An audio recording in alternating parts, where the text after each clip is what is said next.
আচ্ছা, ভ্যাপারাইজারের কাজটা কি বলেন তো দেখি। ভ্যাপারাইজার কি কাজে আমরা ইউজ করি? সানি এবং নিশাত বলতে পারবেন ভ্যাপারাইজারের কাজটা কি? What is vaporiser? লিকুইডকে গ্যাসিয়াস ফর্মে কনভার্ট করতে হেল্প করে। মানে এটা আপনি কি বলবেন? মানে আপনি কিভাবে এটা শিখেছেন যে ভ্যাপারাইজার লিকুইডকে গ্যাসিয়াস ফর্মে কনভার্ট করতে হেল্প করে? না, এরকম বইয়ে হয়তো বা পাইনি, শুনছিলাম তো। মানে আমাদের যেগুলা কমন কিছু মিথ আছে, এই মিথের মধ্যে এটা একটা, যে লিকুইডকে ব্যাপার করতে হেল্প করে। ধরেন এই যে এখানে এক গ্লাস পানি রেখে দিলাম গ্লাসে, এই গ্লাসটা কিন্তু ভ্যাপারাইজার না। এখন এই পানি কি করবে কিনা, ইভাপোরেট করবে কিনা,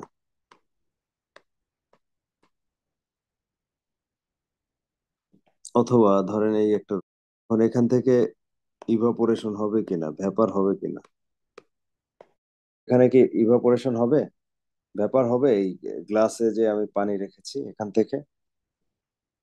হবে স্যার। ইয়েস। এই যে যে রুমালের মধ্যে আমি কিছু দিলাম, আপনার হ্যালোথেন দিলাম, তো এখান থেকে কি ভ্যাপার হবে কিনা, হবে রুমালের স্যার। মধ্যে দিলাম? হবে। এগুলা অজ্ঞান পার্টির কাজ, এগুলা করে না অজ্ঞান পার্টিরা, রাস্তাঘাটে যে অজ্ঞান করে রুমাল দিয়ে, এভাবে করে। আচ্ছা, ধরেন আমার খুব মন খারাপ হয়েছে, আমি হ্যালোথেনের বোতলটাকে একদম মানে ভেঙে ফেলছি রাগ করে, ভেঙে এই ফ্লোরের মধ্যে ফেলে দিছে, ফ্লোরের মধ্যে হ্যালোথেন পড়ে গেছে, তো ব্যাপার হবে না?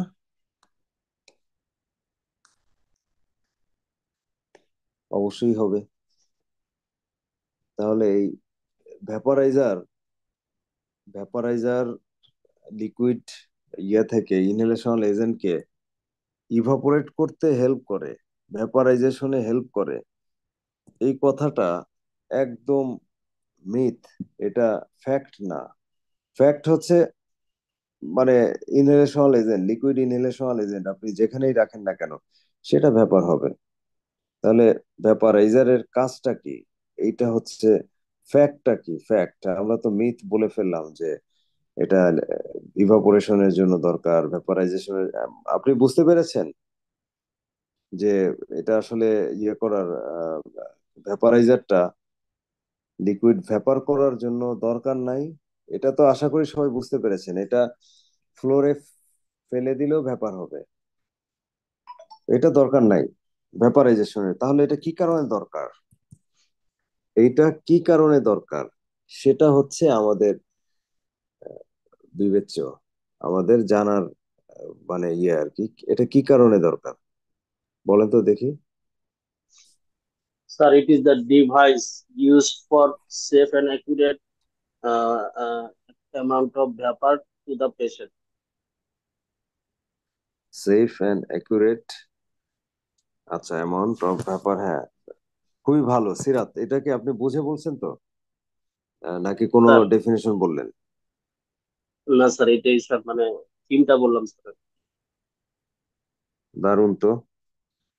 আচ্ছা, তাহলে দেখেন ও, মানে সিরাত যেটা বলেছে খুবই ইমপ্রেসিভ একটা আনসার দিয়েছে। এখানে দেখেন, এটা বোঝার জন্য আমাদের কিছু কিছু জিনিস বুঝতে হবে, সেই জিনিসগুলো আমরা দেখি। সেটা হচ্ছে, ধরেন আমরা একটা এই বোর্ডের দিকে তাকাই এবং একটা লিকুইড কন্টেইনারের দিকে তাকাই। এটা একটা লিকুইড কন্টেইনার। এই লিকুইড কন্টেইনারে আমি কিছু ওয়াটার রেখেছি, কিছু ওয়াটার রেখেছি। আচ্ছা, আমি ওয়াটার না, এখানে একদম ক্লিয়ার কাট হ্যালোথেন রেখেছি, হ্যালোথেন, হ্যালোথেন। এটার টেম্পারেচার হচ্ছে 20 ডিগ্রি সেলসিয়াস টেম্পারেচার। হ্যালোথেন রেখে আমি এই কন্টেইনারের উপর দিয়ে একটা কিছু দিয়ে সিল করে দিয়েছি। একটা গ্লাসে একটা কিছু হ্যালোথেন রেখে, লিকুইড হ্যালোথেন রেখে 20 ডিগ্রি সেলসিয়াস টেম্পারেচারে এর উপরে একটা কন্টেইনার দিয়ে আমরা সিল করে দিয়েছি। এখন এখান থেকে কি ভ্যাপার হবে কিনা? না স্যার। এখান থেকে ভ্যাপার হবে না। এই যে এটুক কিন্তু ফাঁকা আছে, এই যে এটুক ফাঁকা আছে, এটুক ফাঁকা আছে, মানে গ্লাসের ধরেন আহ অনেক অনেকটুকুই ফাঁকা আছে এখনো। 55% মতো লিকুইড আছে, 35% মতো ফাঁকা আছে। এখন এখানে ইভাপোরেশন হবে কিনা দেখেন, খুব খেয়াল করেন। সেটা হচ্ছে কোনো একটা লিকুইডে যে মলিকুল গুলা থাকে, এই মলিকুল গুলার যে average movement, average movement of a liquid molecule, ঠিক আছে, সেটা ডিপেন্ড করে ওই লিকুইডের টেম্পারেচারের উপর। টেম্পারেচার কেমন? টেম্পারেচার যদি বেশি থাকে, যদি টেম্পারেচার বেশি থাকে, তাহলে এভারেজ মুভমেন্ট বেশি হবে ওই লিকুইডের মলিকুলের, এভারেজ মুভমেন্ট।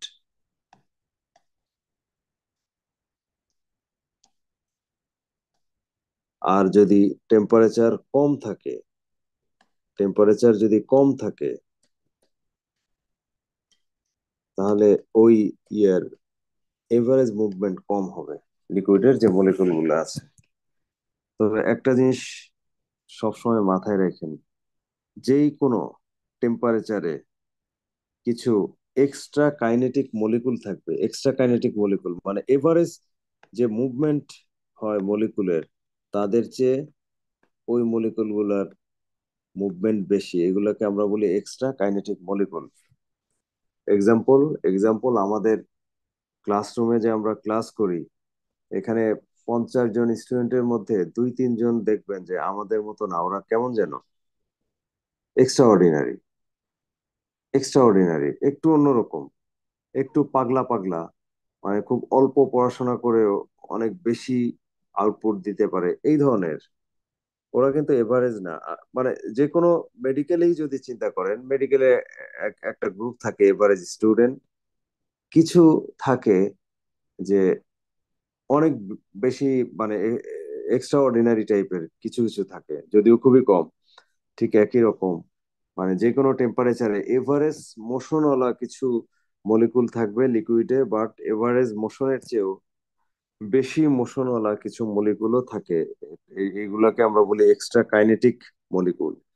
এদের মুভমেন্টটা নর্মালের চেয়ে একটু বেশি। এবং যে কোনো মেডিকেলে যেমন বিলো এভারেজ কিছু স্টুডেন্ট থাকে না, যে কোনো মেডিকেলে এই লিকুইড মলিকুলেও, মানে এভারেজ যে ওদের মোশন, এভারেজ যে মোশন, তার চেয়ে অনেক কম মোশনওয়ালা কিছু মলিকুল থাকবে, ঠিক আছে। তো এরা নিচের দিকে থাকবে, আর এক্সট্রা কাইনেটিক যে মলিকুল গুলো আছে, এরা উপরের দিকে যাবে। এবং এদের যদি ইয়েগুলা মোশনটা নর্মালের চেয়ে অনেক বেশি হয়, তাহলে এরা উপর থেকে, যে না লিকুইডের থাকার মতো অবস্থায় নাই, এরা ইভাপোরেট করবে, ঠিক আছে, ইভাপোরেট করবে। যে কোনো টেম্পারেচারেই এটা হইতে পারে, যে কোনো টেম্পারেচারেই এটা হইতে পারে। আমরা যে অক্সিজেন লিকুইড রাখি, ওখানে টেম্পারেচার হচ্ছে -160 ডিগ্রি সেলসিয়াস, -160 ডিগ্রি সেলসিয়াস। এই টেম্পারেচারে তো ওই লিকুইড থেকে ইভাপোরেট করে ভ্যাপার হয়।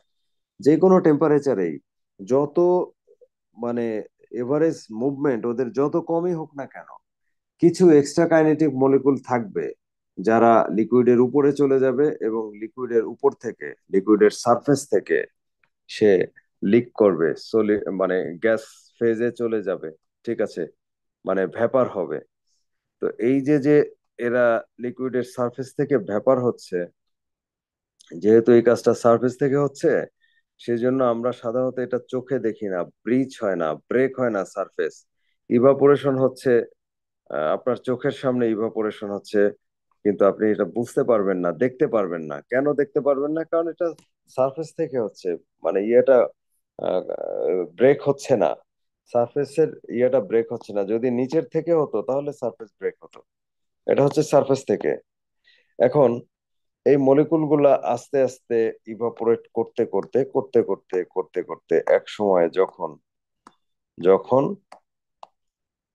এই যে যে এই ইয়াটা আছে, এই স্পেসটা আছে, এই স্পেসে যেই গ্যাস আছে তার ওয়াটার ধরে রাখার সামর্থ্যের বাইরে চলে যাবে। মানে যে কোনো গ্যাসের একটা নির্দিষ্ট টেম্পারেচারে, যে কোনো গ্যাসের একটা নির্দিষ্ট অ্যামাউন্টের ওয়াটার ভ্যাপার ধারণ করতে পারে, এর বেশি না।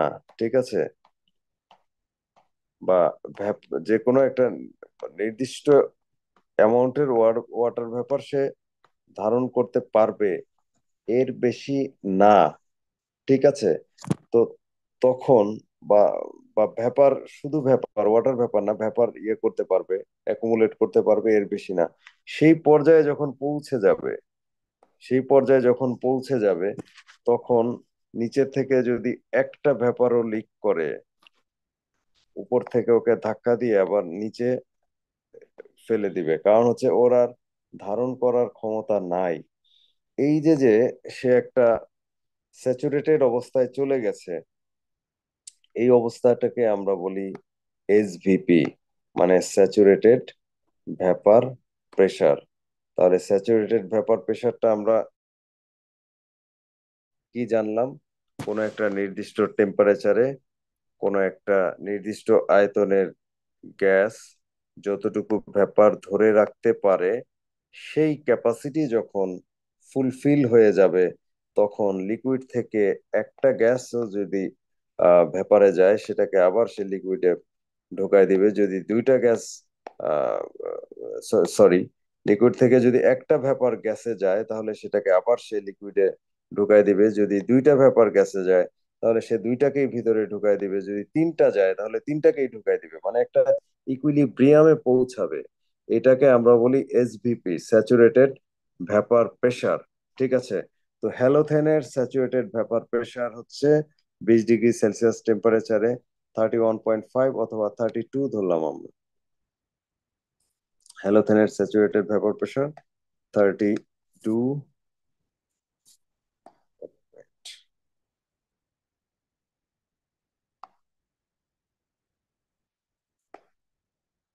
32 কিলো পাস্কেল। ঠিক আছে? এই স্যাচুরেটেড ভ্যাপার বিষয়টা কি বুঝতে পেরেছেন আপনারা? আবার একটু রিপিট করলে ভালো হয়, স্যাচুরেটেড ভেপার প্রেসার। আচ্ছা,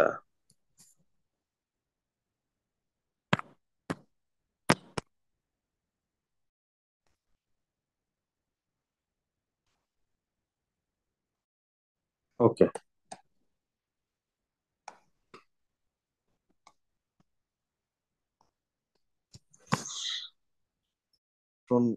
থাকবে, ঠিক আছে, একটা এভারেজ মোশন থাকবে 20 ডিগ্রি সেলসিয়াসে। তো এই এভারেজ মোশনের এই এভারেজ মোশনের চেয়েও কিছু মলিকুলের মোশন বেশি থাকবে। সেই মলিকুল গুলাকে আমরা বলবো এক্সট্রা কাইনেটিক মলিকুল। এই মলিকুলের চেয়ে ওই মলিকুলের মুভমেন্ট বেশি থাকবে। এটা যে কোনো টেম্পারেচারেই থাকে, শুধু 20 ডিগ্রি সেলসিয়াসে সেটা না, সেগুলো উপরে থাকে, সারফেসে চলে যায়। আর কিছু মলিকুল থাকে লেজি টাইপের, যেটা এভারেজ মোশন এর মলিকুলের চেয়ে ওদের মোশন অনেক কম, ওরা নিচে পড়ে থাকে। ঠিক আছে? তো যেগুলো হাই কাইনেটিক মলিকুল, সেগুলা সারফেস থেকে আস্তে আস্তে, লিকুইড সারফেস থেকে আস্তে আস্তে ভ্যাপার হতে শুরু করে। Vapour, vapour, vapour.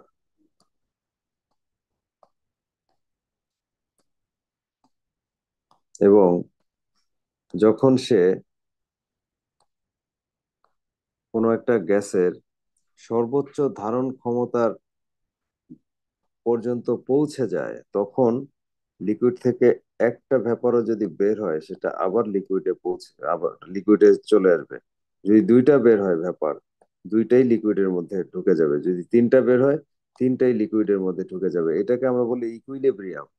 তো যখন ইকুইলিব্রিয়ামে পৌঁছে গেল, তখন যেটা হবে সেটা হচ্ছে যে এখানে যে প্রেসারটা দেয় ওই ভেপার, সেই প্রেসারটাকে আমরা বলবো স্যাচুরেটেড ভেপার প্রেসার। ঠিক আছে? তো যদি টেম্পারেচার বাড়ানো হয়, টেম্পারেচার যদি ধরেন আমরা আরেকটু বাড়াই, 20 ডিগ্রি সেলসিয়াস থেকে 30 ডিগ্রি সেলসিয়াস করি। ঠিক আছে? এই 30 ডিগ্রি সেলসিয়াসে, 20 ডিগ্রি সেলসিয়াসে যে মলিকুল গুলার যে মোশন যা ছিল, 30 ডিগ্রি সেলসিয়াসে ওই মলিকুল গুলার এভারেজ মোশন বাড়বে না কমবে? এভারেজ মোশন বাড়বে। বাড়বে। আচ্ছা, গুড। পারবে। 30 ডিগ্রি এভারেজ মোশন যদি বাড়ে, তাহলে এক্সট্রা কাইনেটিক যে মলিকুল আছে না, এটার নাম্বারও বেড়ে যায়। আর যদি আমরা এই নিচের মলিকুল গুলা দেখি, মানে যে মলিকুল গুলার movement below the average molecule, সেই মলিকুল গুলার নাম্বার কিন্তু এখন একটু কমে যাবে, থাকবে বাট কমে যাবে। তবে আমাদের মূল যে বিষয়টা সেটা হলো এই এক্সট্রা কাইনেটিক মলিকুলের নাম্বারটা বেড়ে যাবে। এটা কি আমরা বুঝতে পেরেছি কিনা? এভারেজ যেহেতু বাড়ছে, অর্থাৎ এভারেজ মোশন যেহেতু বাড়ছে, এক্সট্রা কাইনেটিক মলিকুল গুলোর মুভমেন্ট বেড়ে যাবে। এবং আসলে আগে যতটুকু ব্যাপার এখানে ঢুকতো, এখন আরো বেশি জোর করে করে আরো বেশি ব্যাপার ওখানে ঢুকবে। তো টেম্পারেচার বাড়ার সাথে সাথে আমরা একটা জিনিস খেয়াল করব, দেখবো যে স্যাচুরেটেড ভেপার প্রেসার আগে 32 ছিল, এখন হয়তো 40-45 হয়ে গেছে। আমি যদি টেম্পারেচার আরো বাড়াই, ধরেন 40 ডিগ্রি করলাম, এটা হয়তো 55-55 হয়ে গেছে। ঠিক আছে? আচ্ছা, হ্যালোথেনের বয়লিং পয়েন্ট কত বলেন তো? জানা আছে আপনাদের বয়লিং পয়েন্ট অফ হ্যালোথেন?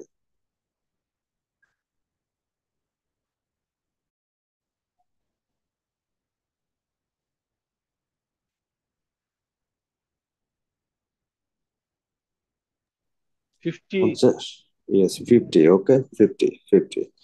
তো ধরেন এখানে মানে এক্সাম্পল গুলা আর একটু ইয়ে করি। ধরেন 30 ডিগ্রি সেলসিয়াস টেম্পারেচারে ও স্যাচুরেটেড ভেপার প্রেসার হয়েছে 50। 40 ডিগ্রি সেলসিয়াসে ওর স্যাচুরেটেড ভেপার প্রেসার হয়েছে 70। 50 ডিগ্রি সেলসিয়াসে ওর স্যাচুরেটেড ভেপার হয়েছে 100 কিলো পাস্কেল। ঠিক আছে? এই 100 কিলো পাস্কেল, এটা কি বুঝতে পেরেছেন? এটার সাথে আমাদের একটা মানে প্রচলিত একটা প্রেসারের মিল আছে। 100 কিলো পাস্কেল কোন প্রেসার? 100 কিলো পাস্কেল বলেন তো। Atmospheric pressure. Atmospheric pressure, good. Atmospheric pressure. তো অ্যাটমসফেরিক প্রেসার আর এই স্যাচুরেটেড ভেপার প্রেসার, এটা যখন এক হয়ে যাবে, atmospheric pressure and saturated vapour pressure, এটা যখন সমান হয়ে যাবে, তার মানে হচ্ছে যে এই যে যে লিকুইডে যত মলিকুল আছে, লিকুইডে যত মলিকুল আছে, এরা এখন সবাই ওই কাইনেটিক এনার্জি অ্যাচিভ করেছে, যে কাইনেটিক এনার্জি অ্যাচিভ করলে ভ্যাপার হওয়া যায়। খেয়াল করেন, স্যাচুরেটেড ভ্যাপার প্রেসার যখন অ্যাটমসফেরিক প্রেসারের সমান হবে, তখন আপনি মনে রাখবেন ওই লিকুইডে যত মলিকুল আছে, সব মলিকুল এখন ওই পরিমাণ কাইনেটিক এনার্জি অ্যাচিভ। মানে কি, আমি যত টেম্পারেচার বাড়াবো, এভারেজ কাইনেটিক এনার্জি তো তত বাড়বে। তো টেম্পারেচার বাড়াতে বাড়াতে একটা সময় যখন দেখা যাবে স্যাচুরেটেড ভেপার প্রেসার অ্যাটমসফেরিক প্রেসারের সমান হয়ে গেছে, আপনার বুঝতে হবে ওই লিকুইডের প্রত্যেকটা মলিকুল সে ওই ওই পরিমাণ ক্যাপাবিলিটি অর্জন করেছে, যে ক্যাপাবিলিটি অর্জন করলে ভ্যাপার হওয়া যায়। সবাই এখন ভ্যাপার হতে চাচ্ছে, নিচ থেকেও ভ্যাপার হতে চাচ্ছে, সারফেস থেকেও ভ্যাপার হতে চাচ্ছে। মাঝখান থেকেও ভেপার হতে চাচ্ছে, এদিক থেকে সেদিক থেকে। এবং সবাই আসলে এই যে যে লিকুইডের সারফেসটা, এই সারফেসটাকে ভেদ করে বের হবে।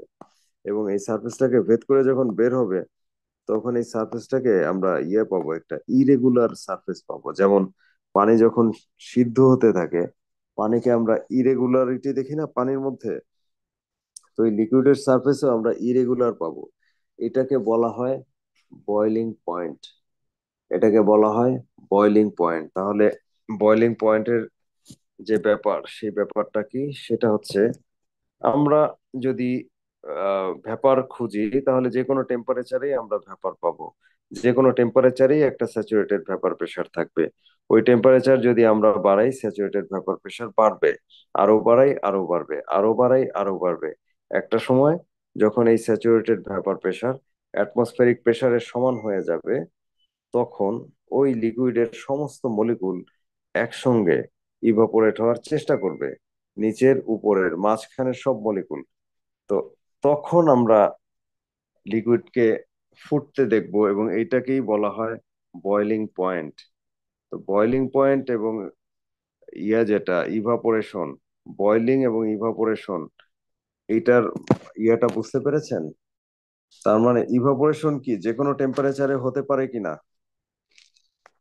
জি স্যার। আর বয়লিং বয়লিং তো স্যার একটা নির্দিষ্ট টেম্পারেচার লাগবে।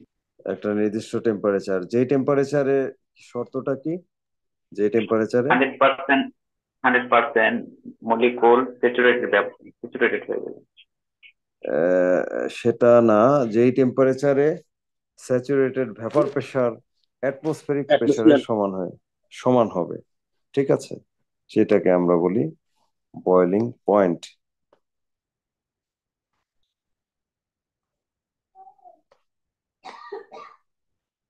এবার আসেন, এটা একটা, ধরেন এটা একটা কাচের বোতল, এই দিক দিয়ে আমরা দিচ্ছি অক্সিজেন,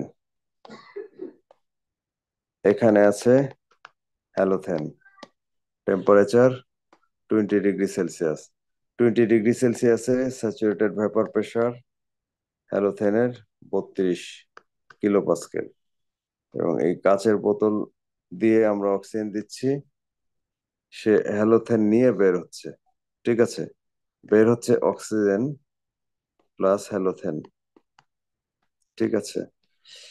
এখন বলেন তো কত পার্সেন্ট হ্যালোথেন বের হবে এই দিক দিয়ে যখন অক্সিজেন বের হবে? এই অক্সিজেন ঢুকলো, ঢুকে এই দিক দিয়ে বের হচ্ছে, অক্সিজেনের সাথে যে হ্যালোথেন বের হচ্ছে, সেই হ্যালোথেন কত পার্সেন্ট বের হবে? স্যাচুরেটেড ভেপার প্রেশার হচ্ছে 32 কিলোপাস্কেল, টোটাল অ্যাটমসফেরিক প্রেশার হচ্ছে 100 কিলোপাস্কেল।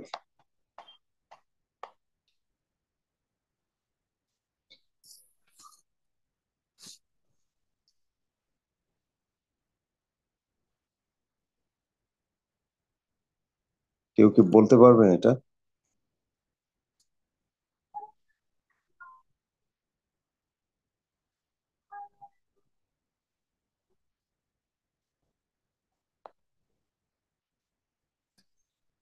সানি, পারবেন না? নিশাত, থেকে অক্সিজেন ঢুকছে, বোতলে আছে হ্যালোথেন, বোতলটা আছে 20 ডিগ্রি সেলসিয়াস টেম্পারেচারে, তাহলে আপনার স্যাচুরেটেড ভেপার প্রেশার হচ্ছে 32 কিলোপাস্কেল হ্যালোথেনের 20 ডিগ্রি সেলসিয়াসে। এই বোতলের এক প্রান্ত দিয়ে অক্সিজেন ঢুকে আর এক প্রান্ত দিয়ে হ্যালোথেন নিয়ে বের হচ্ছে। তো কত পার্সেন্ট হ্যালোথেন নিয়ে বের হবে? অ্যাটমসফেরিক প্রেশার হচ্ছে 100 কিলোপাস্কেল, আর এখানে হ্যালোথেন জায়গা দখল করছে, জায়গা দখল করে যে প্রেশারটা দিচ্ছে, সেটা হচ্ছে 32 কিলোপাস্কেল, ঠিক আছে। এখন এটা যখন বের হবে, তখন কত পার্সেন্ট হ্যালোথেন বের হবে? এটা আপনাদের ধারণা করা উচিত ছিল। টোটাল প্রেশার যেহেতু 100 কিলোপাস্কেল, এর মধ্যে 32 কিলোপাস্কেল দিচ্ছে যেহেতু হ্যালোথেন, অতএব এদিক দিয়ে যখন বের হবে অক্সিজেন, তো অক্সিজেনের সাথে 32% হ্যালোথেন থাকবে।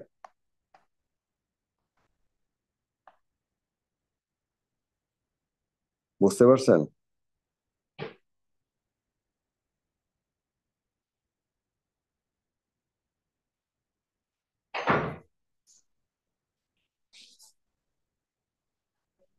নিশাদ বুঝতে পারছেন? ভাইয়া আমি এখন এটা ক্লিয়ার বুঝতে পারতেছি না, প্রবলেম হইতেছে। এটা তো ঐকিক নিয়মের মতো আর কি। ধরেন ইয়ে আছে, 100 জন 100 জন স্টুডেন্ট আছে, এর মধ্যে 32 জন ভালো, সেরকম আর কিছু না। মানে হচ্ছে টোটাল অ্যাটমসফেরিক প্রেসার। আপনি একটা জিনিস বলেন তো, আমাদের অক্সিজেনের পার্সেন্টেজ কত ইয়াতে, বাতাসে?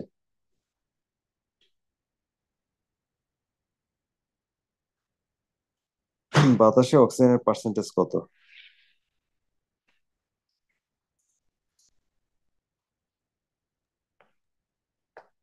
ভাইয়া 20%। 20.6। 21। আচ্ছা, 20-21 যাই হোক না কেন, ধরলাম 20%। 20% অক্সিজেন। ওকে। নাইট্রাস ধরলাম 79%। নাইট্রোজেন। অক্সিজেনের প্রেসার কত অ্যাটমসফিয়ারে? প্রেসার হচ্ছে 20 kPa। নাইট্রাসের প্রেসার কত অ্যাটমসফিয়ারে, নাইট্রোজেনের? বুঝতে পারছেন কত? বলেন বলেন।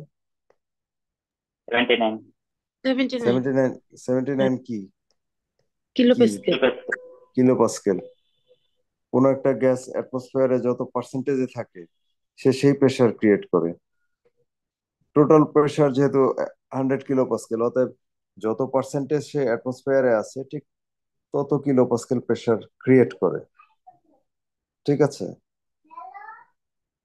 তো এখানে আপনার একটা ঠিক উল্টা ভাবে, একটা গ্যাস যত প্রেসার দেয়, যদি আপনি পার্সেন্টেজে ওই গ্যাসটা ইয়ে করতে চান, ক্যালকুলেট করতে চান, তাহলে তত পার্সেন্ট চলে আসে। বুঝছি।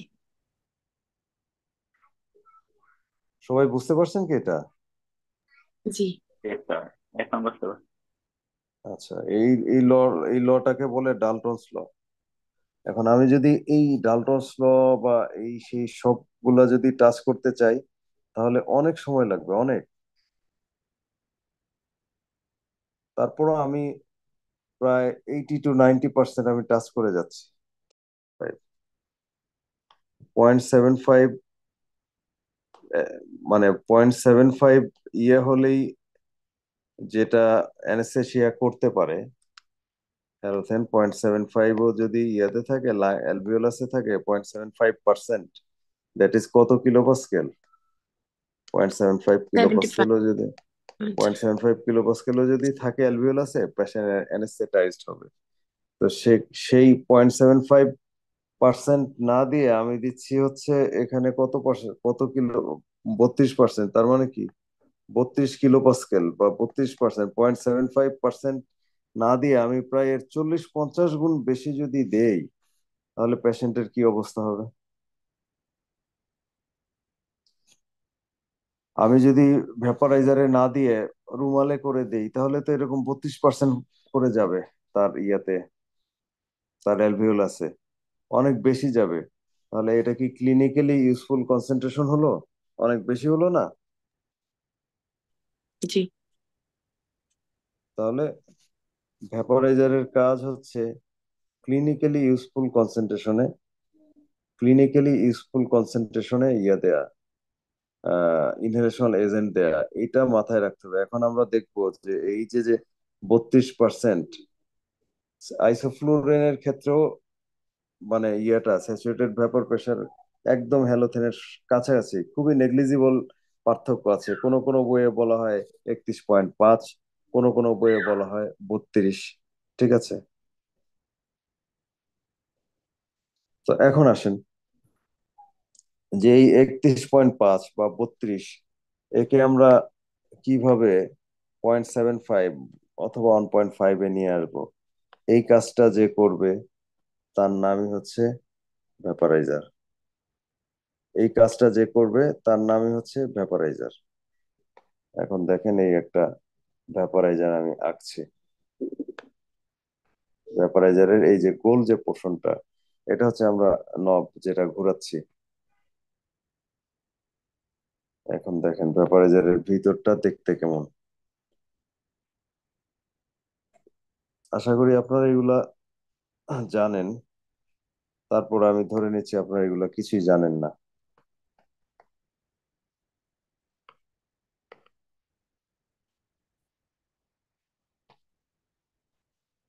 ধরেন এটা হ্যালোথেন, 20 ডিগ্রি সেলসিয়াস টেম্পারেচার ও 32 কিলো পাস্কেল দিয়েই যাচ্ছে, এবং এখান দিয়ে আসছে হচ্ছে ফ্রেশ গ্যাস, অক্সিজেন আছে, নাইট্রাস আছে, আমরা যেগুলা ছাড়ি সবই দিলাম, অক্সিজেন এবং নাইট্রাস আসলো এখানে, এখান দিয়ে বের হয়ে যাবে। তবে হ্যাঁ, এই যে নবের দেখেন, নবের আপনার এই দিক দিয়ে সোজা একটা রাস্তা গেছে, সোজা একটা রাস্তা, আর নবের নিচ দিয়ে একটা রাস্তা গেছে। আমি যেটা বলতে যাচ্ছি, নবের উপর দিয়ে যে রাস্তাটা গেছে, এই রাস্তাটাকে একটা বাইপাস চ্যানেল আমরা বলবো, বাইপাস রুট। বাইপাস রুট কাকে বাইপাস করে? সে বাইপাস করে হ্যালোথেনকে, ইনহেলেশনাল এজেন্টকে। ঠিক আছে, ইনহেলেশনাল এজেন্টকে সে বাইপাস করছে। তো ইনহেলেশনাল এজেন্টকে বাইপাস করলে এই দিক দিয়ে যত হ্যালোথেন যাবে, সরি, যত ফ্রেশ গ্যাস যাবে, আমরা আমরা হ্যালোথেন বাদ দিয়ে এখন একটু আইসোফ্লুরেন নিয়ে হিসাব করি, এই দিক দিয়ে যত ফ্রেশ গ্যাস যাবে, that gases does not contain that gases does not contain আইসোফ্লুরেন। একদম জিরো, এখানে কোনো আইসোফ্লুরেন থাকবেই না, নো আইসোফ্লুরেন। কিন্তু এই দিক দিয়ে যে গ্যাস যাবে সেই গ্যাসে কিন্তু আবার আইসোফ্লুরেন থাকবে। আপ- আমার কথা কি বুঝতে পেরেছেন, যে বাইপাস চ্যানেল দিয়ে যারা যাবে তাদের আইসোফ্লুরেন থাকবে না, কিন্তু এই দিক দিয়ে যারা যাবে তাদের অবশ্যই আইসোফ্লুরেন থাকবে। একটা এক্সাম্পল দিচ্ছি, ধরেন এদিক থেকে 100 ml অক্সিজেন এবং নাইট্রাস আসলো, যার মধ্যে 95 ml আমি বাইপাস করে দিলাম এই দিক দিয়ে, এবং 95 ml এর মধ্যে যখন এটা বাইপাস হয়ে যখন আসবে এদিক দিয়ে, তখন এই 95 ml এ কিন্তু মানে এক ফোঁটাও হ্যালোথেন পাওয়া যাবে না। ঠিক আছে, আমরা কোনো হ্যালোথেনই পাবো না, এই 95 ml এর মধ্যে হ্যালোথেন হবে জিরো, কারণ সে তো বাইপাস করে গেছে। তো বাকি যেটা আছে সেটা এই দিক দিয়ে 5 ml আমরা পাঠাচ্ছি। ঠিক আছে, 5 ml যখন এদিক দিয়ে বের হবে fresh gas, 5 ml fresh gas, এই 5 ml ফ্রেশ গ্যাসের মধ্যে 32% আইসোফ্লুরেন থাকবে। তো ব্যাপারটা কি দাঁড়ালো, যে এদিক দিয়ে যদি 100 ml ফ্রেশ গ্যাস যেত, তাহলে এর মধ্যে আইসোফ্লুরেন থাকতো 32 ml। 1 ml গেলে 32/100, আর 5 ml যেহেতু বের হচ্ছে, 5 ml এ কত থাকবে? 32 × 5 ÷ 100, কত হয়? 1.6 হয়। ঠিক আছে, তাহলে দেখেন আমরা এই ভ্যাপারাইজারের মধ্যে দিয়ে দেওয়ার ফলে একটা ক্লিনিক্যালি ইউজফুল কনসেন্ট্রেশনের কাছাকাছি কাছাকাছি কিন্তু পেয়ে গেছি, 1.6% পেয়ে গেছি। ঠিক আছে, এইটাই ভ্যাপারাইজারের কাজ। ভ্যাপারাইজারের কাজ হচ্ছে ভ্যাপারাইজারের কাজ হচ্ছে ক্লিনিক্যালি ইউজফুল কনসেন্ট্রেশনে ভ্যাপারকে ক্লিনিক্যালি ইউজফুল কনসেন্ট্রেশনে ভ্যাপারকে পেশেন্টের মধ্যে দেয়া, ক্লিনিক্যালি ইউজফুল কনসেন্ট্রেশনে ভ্যাপারকে ডেলিভার করা, not evaporation of inhalational agent, delivery of clinically useful concentration of vapour.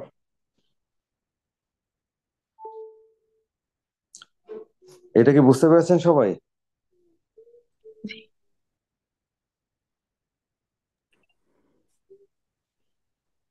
তাহলে স্যার 1 ঘন্টা ইউজ করতে কতটুকু লাগবে? কি করতে প্লিজ? 1 ঘন্টা যদি একটা ওটি হয়, আইসোফ্লোরিন দিতে কত ml আইসোফ্লোরিন লাগবে তাহলে? আচ্ছা, এটার সাথে কিন্তু আপনার ডেনসিটির একটা ব্যাপার আছে। ডেনসিটি, অ্যাভোগাড্রোস ল, ডেনসিটি, দেন হচ্ছে ফ্লো কতটুকু দিচ্ছি, সবকিছু মিলায় অনেক জটিল হিসাব। এই জটিল হিসাবটা এই মুহূর্তে এখন করতে গেলে মানে বুঝতে পারবেন না। আপাতত আপনি বোঝার চেষ্টা করেন যে ভ্যাপারাইজারের মানে কাজটা কি, সে কিভাবে কাজ করে, কিভাবে সে clinically useful concentration of vapour পেশেন্টের মধ্যে দিচ্ছে। একটা বাইপাস রাস্তা দিয়ে সে পাঠাচ্ছে কিছু কিছু হ্যালোথেনের মানে ইনহেলেশনাল এজেন্টের মধ্যে দিয়ে পাঠাচ্ছে। দুইটা যখন এক হচ্ছে তখন ওদের কনসেন্ট্রেশনটা ক্লিনিক্যালি ইউজফুল কনসেন্ট্রেশনের কাছাকাছি চলে আসছে। ঠিক আছে? জি স্যার।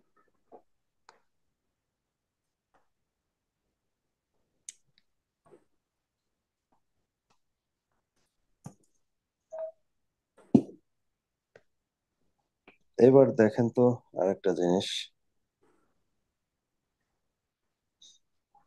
ধরেন এখানে ইন্টারন্যাশনাল এজেন্ট ছিল, টেম্পারেচার ছিল 20 ডিগ্রি সেলসিয়াস, কিন্তু এই টেম্পারেচারটা ইন্টারন্যাশনাল এজেন্ট যত করছে, ভ্যাপার নিয়ে যাচ্ছে, ইভাপোরেশন হচ্ছে।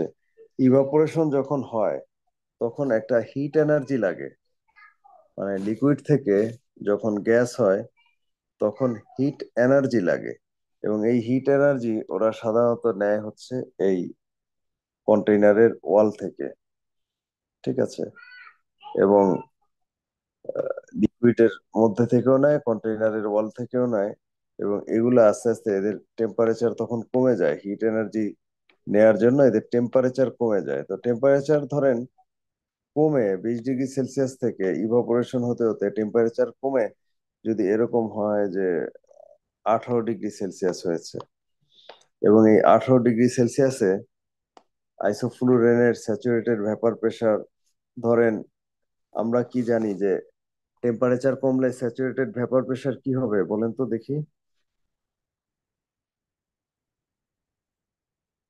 টেম্পারেচার কমলে স্যাচুরেটেড ভ্যাপার প্রেসার বাড়বে। কমে যাবে। এই বাড়বে রে। টেম্পারেচার কমলে স্যাচুরেটেড ভ্যাপার প্রেসার সরি, কমে যাবে, কমে যাবে। কমে যাবে। কমে যাবে। কমে যাবে। আর টেম্পারেচার বাড়লে বেড়ে যাবে। পারবে। টেম্পারেচার বাড়লে স্যাচুরেটেড ভেপার প্রেসার বাড়ে, টেম্পারেচার কমলে স্যাচুরেটেড ভেপার প্রেসার কমে। এটা আমি বোঝানোর ট্রাই করেছি, আপনি রেকর্ড গুলা বারে বারে দেখবেন, তাহলে বুঝতে পারবেন আশা করি। তো ধরেন টেম্পারেচার কমে স্যাচুরেটেড ভেপার প্রেসার 32 থেকে 28 কিলো পাস্কেল হয়েছে। এখন আমার নব যেটা সেটা তো আগের মতোই আছে। আমি ধরেন যদি এরকম 95% এদিক দিয়ে দিলাম আর 5% এদিক দিয়ে দিলাম বাইপাস চ্যানেল দিয়ে। এখন বলেন তো এই 5 ml এর মধ্যে কত ml ইয়া থাকবে, আইসোফ্লুরেন থাকবে?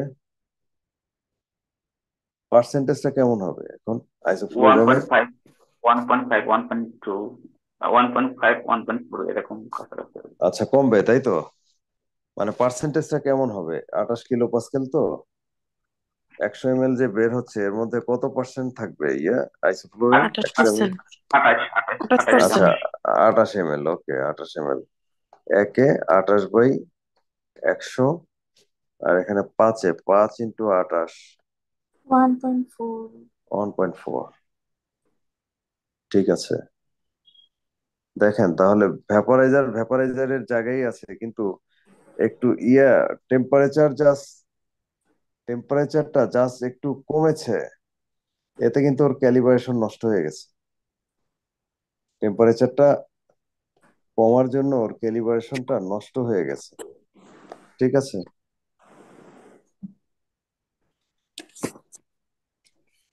তাহলে ভ্যাপারাইজার যদি ঠিকঠাক মতো কাজ করতে হয় টেম্পারেচারটা কেমন রাখতে হবে? ফিক্সড রাখতে হবে। ফিক্স রাখতে হবে, ইয়েস। ভ্যাপারাইজার ঠিক মতো কাজ করতে হলে টেম্পারেচারটা ফিক্স রাখতে হবে। তো এই ভ্যাপারাইজার যখন আপনার আবিষ্কার হলো ওই সময়ে টেম্পারেচার ফিক্স রাখার জন্য মূলত যেটা করা হতো সেটা হলো বাইরের থেকে হিট এনার্জি প্রোভাইড করা হতো। বাইরের থেকে হিট এনার্জি কিভাবে প্রোভাইড করতো? পানি দিয়ে প্রোভাইড করতো, গরম পানি। আমরা যেমন এখন কোনো কিছু গরম রাখার জন্য গরম পানি ইউজ করি, ওখানে গরম পানি দিয়ে ভ্যাপারাইজারটা যেন গরম থাকে। আমরা যে আধুনিক ভ্যাপারাইজার গুলা ইউজ করি, এখানে কি গরম পানি ইউজ করি? কিছু ইউজ করি ওটাকে রাখার জন্য, গরম রাখার জন্য? সাথে ইউজ করি না না। স্যার। কিছু ইউজ করি না। তাহলে এটা গরম থাকে কিভাবে? প্রথম কথা হলো যে ওখানে আমরা ইউজ করি কপার। ঠিক আছে, আমরা আধুনিক ভ্যাপারাইজারে কপার ইউজ করি অনেক বেশি পরিমাণে, প্রায় 5.5 কেজির মতো। ওটার ওয়েট ওয়েট 5.5 কেজি, অনেক বেশি পরিমাণে থাকে। এবং এই এটা মেটালের যেহেতু, অতএব ওর একটা দারুণ গুণ আছে। সেটা কিরকম? ধরেন বেশি বেশি ইভাপোরেশন হওয়ার জন্য এখানে টেম্পারেচার কমে গেছে 19 ডিগ্রি, কিন্তু রুম টেম্পারেচার 20 ডিগ্রি। ঠিক আছে, তাহলে সে যে কাজটা করবে এই ভ্যাপারাইজার, সে এখান থেকে হিট এনার্জি কালেক্ট করবে এবং কালেক্ট করে সে ইয়াতে সাপ্লাই দিবে, মানে হিটটাকে সে ভ্যাপারাইজারের মধ্যে সাপ্লাই দিবে। এটাকে আমরা বলি হিট সিঙ্ক। ঠিক আছে, হিট সিঙ্ক। এখানে হিটটা মানে ডুব দিয়ে ভ্যাপারাইজারের মধ্যে চলে গেল, এরকম একটা কিছু। মানে আমাদের ভ্যাপারাইজার, প্রাচীন যে ভ্যাপারাইজার গুলা ছিল, সেই আগের যে ভ্যাপারাইজার, সেগুলো সাধারণত ছিল হচ্ছে গ্লাসের তৈরি, বয়েলস বোতল, গ্লাসের তৈরি। গ্লাস তো হিট কন্ডাক্ট করতে পারতো না, কিন্তু এই যে যে কপার মেটাল যে সাবস্টেন্স, এ কিন্তু হিট ঠিকই হিট কন্ডাকশন করছে। ঠিক আছে, তো ও হিট কন্ডাকশন যে করছে, এটাকে আমরা বলি হিট সিঙ্ক। এবং কপারের এই অনেক বেশি পরিমাণে 5.5 কেজি কপার ও নিজেই অনেক হিট প্রোভাইড করতে পারে। ঠিক আছে, ও যখনই ঠান্ডা হতে যাবে, কপার হিট এনার্জি প্রোভাইড করবে হ্যালোজেনকে, যাতে ঠান্ডা না হয়। এই যে যে টেম্পারেচার কমে যাতে না যায়, সেজন্য যে ব্যবস্থা নেওয়া হচ্ছে, এটাকে বলা হয় থার্মাল স্টেবিলিটি। থার্মাল স্টেবিলিটি, ঠিক আছে। তো থার্মাল স্টেবিলিটি, এই কথাটা কি আপনারা বুঝতে পেরেছেন? থার্মাল স্টেবিলিটি বলতে কি বুঝি? ভ্যাপারাইজারের টেম্পারেচার যেন কমে না যায়, সেজন্য আমরা যেসব ব্যবস্থা নেই, সেই ব্যবস্থাকে বলা হয় থার্মাল স্টেবিলিটি। কি ব্যবস্থা নিতে পারি? আমরা কপার ইউজ করি। কপার কি করে? সে ভ্যাপারাইজারের ইনহেলেশনাল এজেন্টে হিট প্রোভাইড করে। কিভাবে করে? তার নিজের নিজস্ব হিটটা সে সাপ্লাই দেয়। সে কিভাবে হিটেড হয়? সে এনভায়রনমেন্ট থেকে হিট কালেক্ট করে। তাহলে এনভায়রনমেন্ট থেকে হিট নিয়ে সে যে ভ্যাপারাইজারে দিচ্ছে, এটাকে আমরা বলি হিট সিঙ্ক। হিট সিঙ্ক, ঠিক আছে। এবং এই টোটাল যে ব্যাপারটা, সেটাকেই বলা হয় থার্মাল স্টেবিলিটি। Thermal stability. তো থার্মাল স্টেবিলিটি আপনারা কি বুঝতে পেরেছেন, নাকি কোনো কোশ্চেন আছে? এই এটা কি কন্টিনিউয়াসলি হিট দিতে থাকে নাকি যখন আমরা ইউজ করব তখন শুধু হিট দিবে? যখন এটা টেম্পারেচার কমে যাবে, সে তখনই হিট দেওয়ার চেষ্টা করবে। টেম্পারেচার কমলেই কারণ দিবে সবসময়? হ্যাঁ, যখন, হ্যাঁ, টেম্পারেচার কি, টেম্পারেচারের ইয়েটা কি, সে এক, মানে হিট এনার্জি এক স্টেট থেকে অন্য স্টেটে যায় কখন? যখন ডিফারেন্স হয়। যখন ডিফারেন্স হবে না, তখন সে কেন হবে?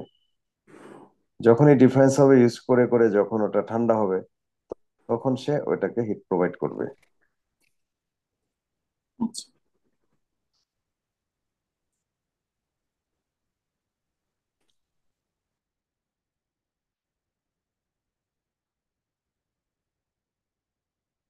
এই দেখেন,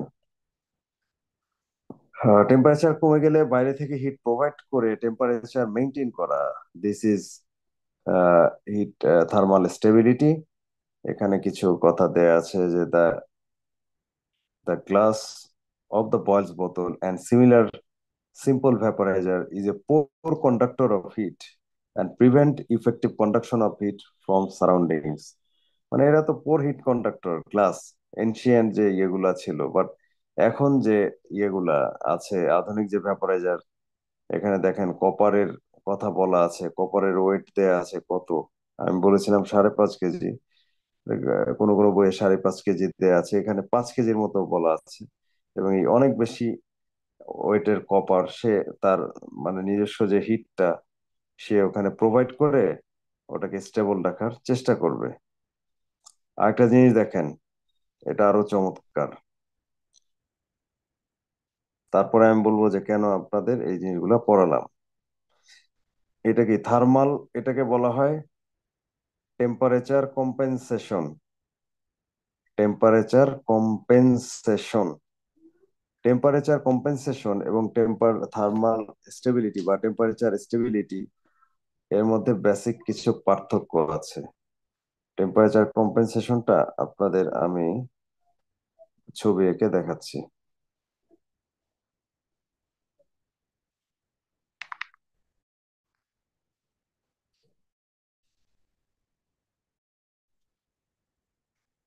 দুইটা মেটালের দুইটা মেটালের একটা স্ট্রিপ থাকে, ওইটাকে আমরা বলি বাই মেটালিক স্ট্রিপ। এখানে দেখেন আমি দুই কালার দিয়ে ইয়ে দিয়েছি।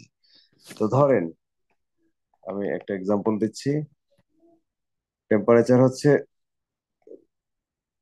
যে কোনো কারণে ভ্যাপারাইজার মানে ভ্যাপারাইজারটা একটু গরম হয়ে গেছে, টেম্পারেচার 23 ডিগ্রি সেলসিয়াস। তো 23 ডিগ্রি সেলসিয়াস গরম টেম্পারেচারে ভ্যাপার অনেক বেশি বেশি হবে।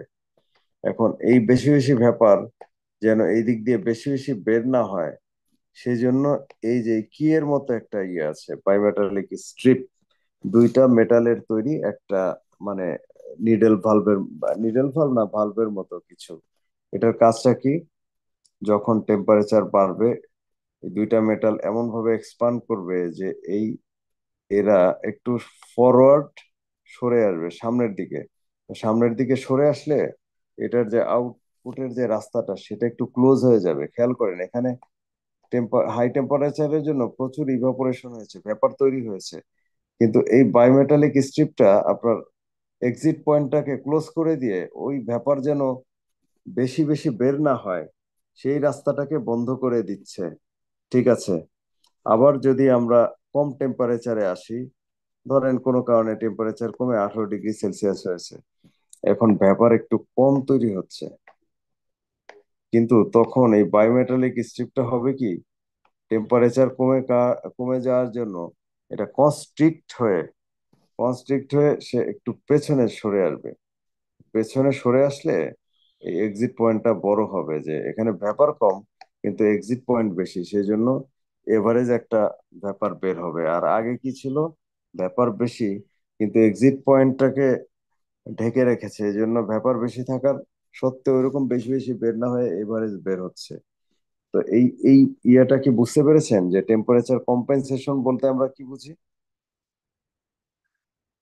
যে টেম্পারেচার যাই থাকুক না কেন ভ্যাপার যেন বেশি বা কম বের না হয়, ওই মানে আউটপুটের রাস্তায় একটা বাইমেটালিক স্ট্রিপ দিয়ে টেম্পারেচারটাকে ইয়ে করে রাখা হয়, মানে আউটপুটটাকে স্টেডি করে রাখা হয়, এটাকে বলা হয় টেম্পারেচার কম্পেনসেশন। বুঝতে পেরেছেন টেম্পারেচার কম্পেনসেশনটা? টেম্পারেচার স্টেবিলিটি এবং টেম্পারেচার কম্পেনসেশন কি বোঝা গেছে?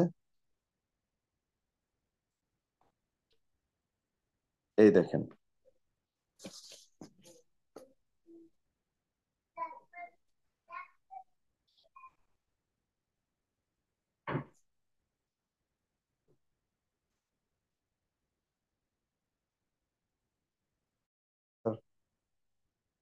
স্যার বোঝা গেছে স্যার? বোঝাই বোঝা গেছে। ওকে।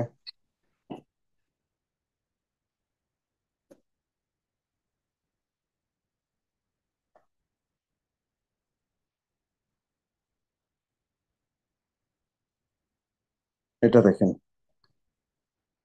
ভ্যাপারাইজারের দুইটা টাইপ আছে, দুইটা টাইপ।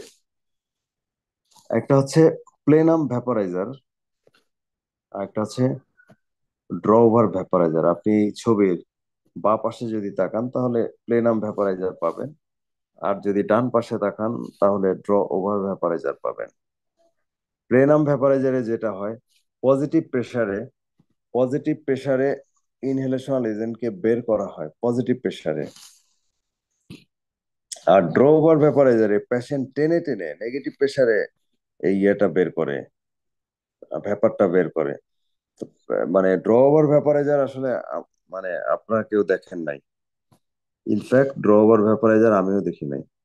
ড্র ওভার ভ্যাপারাইজারের যে বিষয়টা সেটা হচ্ছে যে রিমোট এরিয়ায় রিমোট এরিয়ায় যেখানে আপনার ইয়ে নাই, অক্সিজেন সিলিন্ডার নিয়ে যাওয়া মুশকিল, নাইট্রাস সিলিন্ডার, অ্যানেস্থেটিক ইকুইপমেন্ট নিয়ে যাওয়া মুশকিল, এই রিমোট এরিয়াগুলোতে যদি কোনো জেনারেল অ্যানেস্থেসিয়া দিতে হয় ইনহেলেশনাল অ্যানেস্থেটিক এজেন্ট দিয়ে, তখন ধরেন পেশেন্টকে এই মানে ড্র ওভার সার্কিটটা পেশেন্টের মুখে সেট করে দিতে হয় এবং সার্কিটের মধ্যে জাস্ট একটা জায়গায় ইনহেলেশনাল এজেন্টের যে ভ্যাপারাইজার সেটা ইনকর্পোরেট করে দেয়া হয়। দ্যাট ইজ পেশেন্ট এয়ার থেকে টেনে টেনে ওই ভ্যাপার এবং অক্সিজেন নিবে, এয়ার থেকে টেনে টেনে ভ্যাপার এবং অক্সিজেন নিবে। কোনো মেশিনের দরকার নাই, কোনো অক্সিজেনের দরকার নাই, কোনো নাইট্রাসের দরকার নাই। ও শুধু ইনহেলেশনালটা এজেন্টটা নিচ্ছে কিভাবে, টেনে টেনে। মানে হচ্ছে এই পেশেন্ট যতক্ষণ ওর রেসপিরেটরি ইফোর্ট আছে ততক্ষণ সে ব্যাপারটা নিতে পারবে ওর রেসপিরেটরি ইফোর্টে নেগেটিভ প্রেসারে। আর যখনই তার রেসপিরেটরি মাসেল ফ্যাটিক হয়ে যাবে তখন সে আর ওই ইনহেলেশন এজেন্টটাকে নিতে পারবে না। তো ড্র আর প্লেনাম ভ্যাপারাইজার, আমরা যত ভ্যাপারাইজার দেখেছি সবগুলোই প্লেনাম ভ্যাপারাইজার, কারণ ড্র ওভার আমরা দেখি নাই। আপনারা কেউ দেখতে পারেন, আমি মানে আমি আমার কথা বলছি, ঠিক আছে। একাডেমিক মানে ড্র ওভার ভ্যাপারাইজারটা বেসিক্যালি একাডেমিক পারপাজেও আমার দেখা হয় না।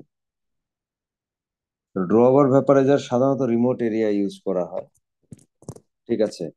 প্লেনাম ভ্যাপারাইজার আমরা যেগুলা ইউজ করি সেগুলা পজিটিভ প্রেসারে ইয়েটা ওই ভ্যাপার থেকে আহ মানে ইনহেলেশনাল এজেন্ট থেকে ব্যাপারটা বের করে, ঠিক আছে। প্লেনাম এবং ড্র ওভার এটার পার্থক্য বোঝা গেল? জি স্যার।